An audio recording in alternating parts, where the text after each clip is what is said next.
Hi, everybody. It's great to see you all. So many people I know here and new faces, all these beautiful dancers. I have a feeling we're in for a feast of beauty this evening. So I feel privileged to be here. As a poet, I love working with musicians and dancers. And I kind of feel, I've always sort of felt more akin to musicians and dancers in some ways than to the literary community. And I think that's because for me, poetry is really striving toward music, and I feel that poetry is very tonal.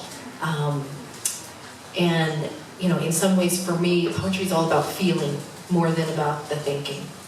So I feel honored that you asked me, Irina, to come. Irina invited me, so I feel privileged.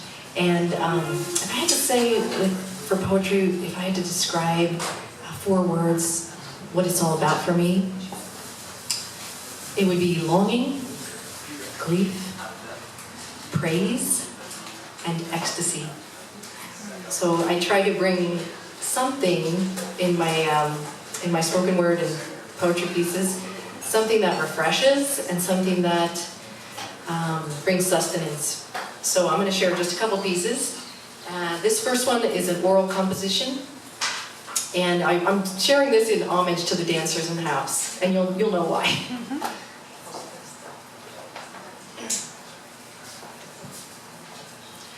I look for you in the reeds near my house, in the swamp water's blackness, for a lick of your venom of bees and thorns. I would live like a thrown-out beggar child. I would tear myself inside out for the blossoming buds of your sizzling sap. I look for you in my mouth of guided birds, in corners where you are busy dancing mazurkas on the wooden table between my burning worlds. You dance Shiva, you dance Shakti, you dance Kundalini Mambo Cha-Cha. You dance knife, tongue, torso, flaring in the electric night.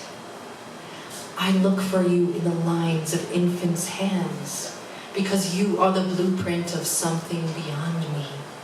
As I extinguish, as I exile myself to the simpering, scathing softness that has no eyes, that plunges toward the pit of love so hard it is blind. But you, oh you who are weaned on ghosts of tenderness, I have looked for you among the dead gold reeds near the ink-dark swamp where I have lived for so long, where I have lived for so long and sought your face.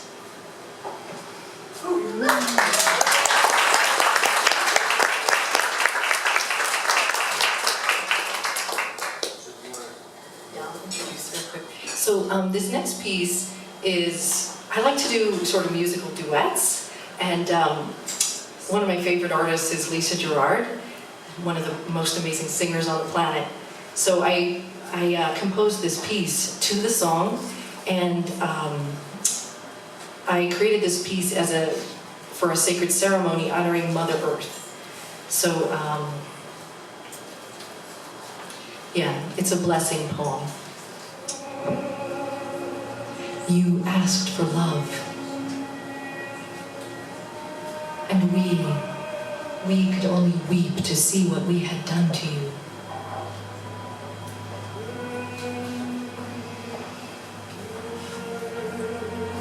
And when each one came to that place, standing on the brink, peering over into the blackness of death,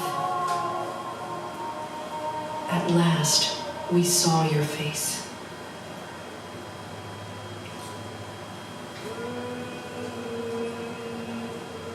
For the first time, clearly saw that it was you who cradled us, who made an earthly banquet for our bed, who clothed us in flesh, who breathed us, who birthed the leaves, the flowers, the rivers, the stones, and the winds.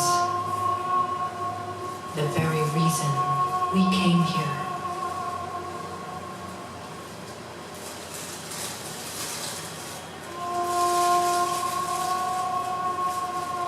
We asked for love. And though the road was hard and thorny, and our hearts grew hardened as stones, eyes grown dull as pebbles, we learned at last to receive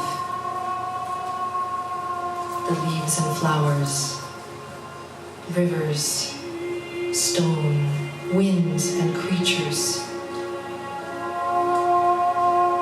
that make up your beloved face, shining in the smallest particle of life.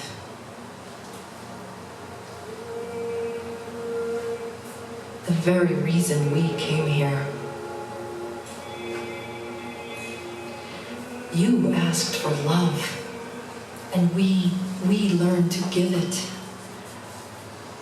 to see you in all things, in the asking and the answering.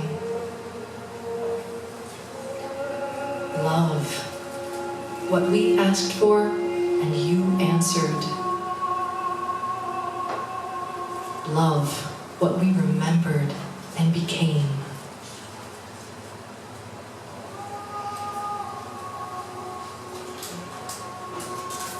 Love, what made the earth heavenly again.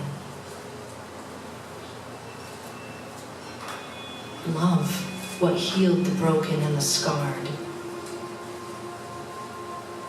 Love, what asked. Love, what answered. The very reason we came here. You asked for love, and we became it. You asked for love, and we became it. We became it. I just wanted to end, I just wanted to share just a tiny, tiny little excerpt of this essay that just got published in Journeys and Awakenings. It's about poetry and what's so powerful about it. I just want to read a very short passage about it. We know nothing. We know everything there is to be known. These contradictions can coexist within poetry, since poetry resists a bottom line, a black and white conclusion. Poetry is true to the grayness of the soul's terrain. We are separate and live most of our lives feeling bounded within our own skin and minds, and yet since every life we encounter is ourselves, how can we pretend that we are separate? Since everything in the universe exists within the soul, how can we say that this or that is wholly other? Poetry can contain and suggest this paradox, playing with it like a lover, coaxing it out and speaking to it from the inside and the outside. Poetry loves distance and originates from closeness. But all of this is lost unless one has the courage to affirm the soul, the sacred inwardness of one's own precious vision. This is especially challenging when inwardness has been given no value in the world, in the culture, and yet it is where everything is conceived, ripened, and born. There's an empty, fertile darkness where all the forms are born. Without silence, no word could form. Who will honor and protect the soul's darkness? Will you protect and value your inner life, even if there's never any applause or money or accomplishment you can hold up as its outer sign? Will you give your life to becoming tender-hearted, to learning how to truly see? Will you make a space for poetry, even if it has no value in the world, but affirms the value of that which is mysterious, dark and silent in us, that which lives paradoxically beyond words? Thank you very much.